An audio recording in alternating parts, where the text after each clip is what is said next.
Hello friends, welcome to ஆரோக்கிய சமையல். நம்ம இன்றைக்கி வந்து நல்ல ஸ்வீட்டாகவும் நல்ல ஸ்பாஞ்சியாகவும் அதே மாதிரி நல்ல கலர்ஃபுல்லாகவும் இருக்க மாதிரி ஒரு ஸ்வீட் ரெசிபி தான் பண்ண போகிறோம். வாங்க எப்படி செய்யலான்னு பார்க்கலாம். ஒரு பேன் ஒன்று எடுத்துக்கலாம். இதில் வந்து 1 கப் வந்து சர்க்கரை எடுத்திருக்கேன். இதை வந்து நம்ம இதில் போட்டுக்கலாம். சர்க்கரை எடுத்து அதே கப்பில் 1 கப் வந்து தண்ணி சேர்த்துக்கலாம்.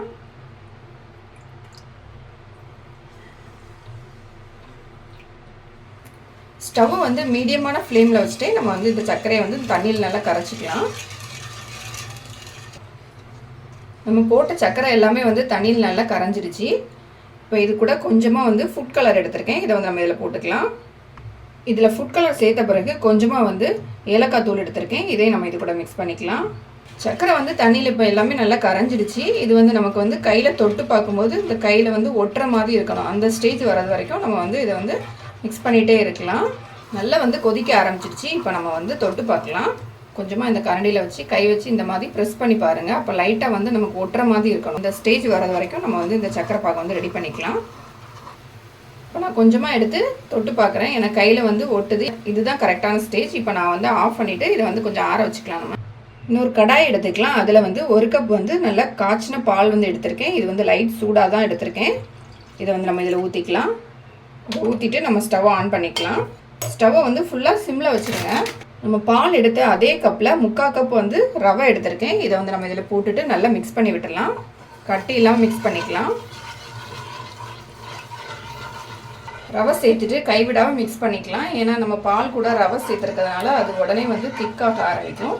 அதனால் நம்ம வந்து கைவிடாமல் மிக்ஸ் பண்ணிக்கிட்டே இருக்கலாம். இது வந்து நமக்கு ரெண்டும் நல்லா மிக்ஸ் ஆகி கடாயில் ஒட்டாத அளவுக்கு வரணும். அந்த பதம் வந்தோடனே நம்ம வந்து அடுப்பை ஆஃப் பண்ணிக்கலாம். ஸ்டவ்வை வந்து மீடியமான ஃப்ளேமில் வச்சுட்டு நம்ம ரெடி பண்ணிக்கலாம். நான் இந்த பால் கூட தண்ணி சேர்த்து தான் காய்ச்சி எடுத்து வச்சுருக்கேன். இப்போ பார்த்திங்கன்னா கொஞ்சம் கொஞ்சமாக திக்காக ஆரம்பிக்குது. நம்ம கைவிடாமல் கிளறிட்டே இருக்கலாம். ஸ்டவ்வை வந்து மீடியமான ஃப்ளேம்லேயே வச்சுக்கலாம். இல்லைன்னா வந்து அது உடனே அடிப்பிடிக்க ஆரம்பிச்சிடும். மீடியமான ஃப்ளேமில் வச்சுட்டு நம்ம மிக்ஸ் பண்ணிக்கலாம்.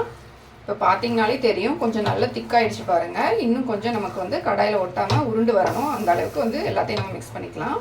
இப்போ நமக்கு வந்து ரவை வந்து நல்லா ரெடி ஆகிடுச்சு. இப்போ பார்த்திங்கன்னா தெரியும் எல்லாம் வந்து நல்லா உருண்டு வருது பாருங்கள் கடாயில் ஒட்டாமல்.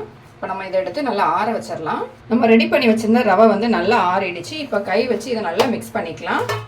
எல்லாத்தையும் கொஞ்சமாக இந்த மாதிரி அழுத்தி நல்லா மிக்ஸ் பண்ணிக்கோங்க. நல்லா மிக்ஸ் பண்ணிவிட்டு கையில் வந்து நான் கொஞ்சமாக ஆயில் தடவிருக்கேன். இதில் வந்து கொஞ்சமாக நம்ம மாவு எடுத்துக்கலாம். எடுத்துகிட்டு சின்ன சைஸாக இந்த மாதிரி உருண்டை மாதிரி ரெடி பண்ணிக்கலாம். இப்போ பார்த்திங்கன்னா உருண்டையாக ரெடி பண்ணிவிட்டேன். இதை நம்ம இப்போ வந்து லைட்டாக இந்த கை வச்சு ப்ரெஸ் பண்ணிக்கலாம். இந்த மாதிரி ரவுண்ட் ஷேப்பில் ரெடி பண்ணிக்கலாம். ரெடி பண்ணிவிட்டு நம்ம சென்டரில் வந்து ஒரு ஹோல் போட்டுக்கலாம். பார்த்திங்கன்னா நான் வந்து சென்டரில் ஹோல் போட்டுட்டேன். நீங்கள் வந்து கையில் வந்து ஆயில் தடவிட்டு போடும்போது அது வந்து நம்ம போடுறதுக்கு ஈஸியாக இருக்கும். அதே மாதிரி நம்ம எல்லாத்தையும் ரெடி பண்ணி எடுத்துக்கலாம். எல்லாத்தையுமே ஒரே மாதிரி ஷேப்பில் ரெடி பண்ணி எடுத்துக்கிட்டேன். இந்த மாதிரி ரவுண்டாக ஆக்கிட்டு சென்டரில் வந்து ஒரு ஹோல் போட்டு வச்சுருக்கேன். இது நீங்கள் இந்த மாதிரி பண்ணுறதுக்கு பதிலாக ரவுண்ட் ஷேப்பில் கூட ரெடி பண்ணிக்கலாம். உங்களுக்கு எது வசதியாக இருக்கோ அந்த மாதிரி ரெடி பண்ணிக்கோங்க. ஸ்டவ் ஆன் பண்ணிவிட்டு கடாயில் வந்து எண்ணெய் ஊற்றி வச்சுருக்கேன். எண்ணெய் பார்த்திங்கன்னா நல்லா சூடாகிடுச்சு. இப்போ நான் மீடியமான ஃப்ளேமில் வச்சுருக்கேன். வச்சுட்டு நம்ம ரெடி பண்ணி வச்சுருந்தது ஒன்றுனா எடுத்து ஆயிலில் போட்டு ஃப்ரை பண்ணிக்கலாம். இது வந்து ப்ரௌன் கலர் ஆக வேண்டாம். லைட்டாக எல்லா பக்கமும் நல்லா ஆயிலில் நல்லா ஃப்ரை ஆனால் போதும்.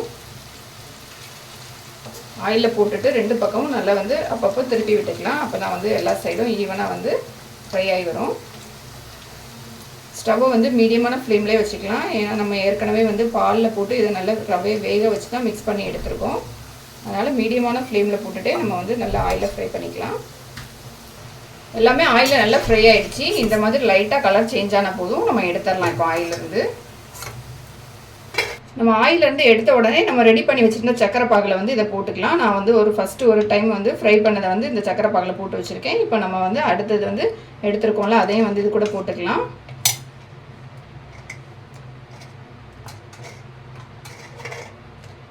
இதில் போட்டுட்டு 2 சைடுமே வந்து இந்த சக்கரை பாகில் வந்து படும்படி 2ஐயும் நல்லா வந்து திருப்பி விட்டுக்கலாம்.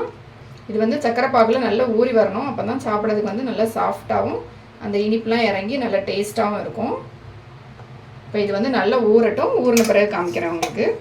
பார்க்குறதுக்கே எவ்வளோ அழகாக இருக்குது பாருங்கள். டேஸ்ட்டும் அட்டகாசமாக இருக்கும். நம்ம வீட்டில் இருக்கக்கூடிய இந்த பால் சக்கரை ரவை வச்சு தான் நம்ம இந்த சூப்பரான ஸ்வீட்டும் பண்ணியிருக்கோம். அவ்வளோ டேஸ்ட்டாக இருக்கும். கண்டிப்பாக ட்ரை பண்ணி பாருங்கள்.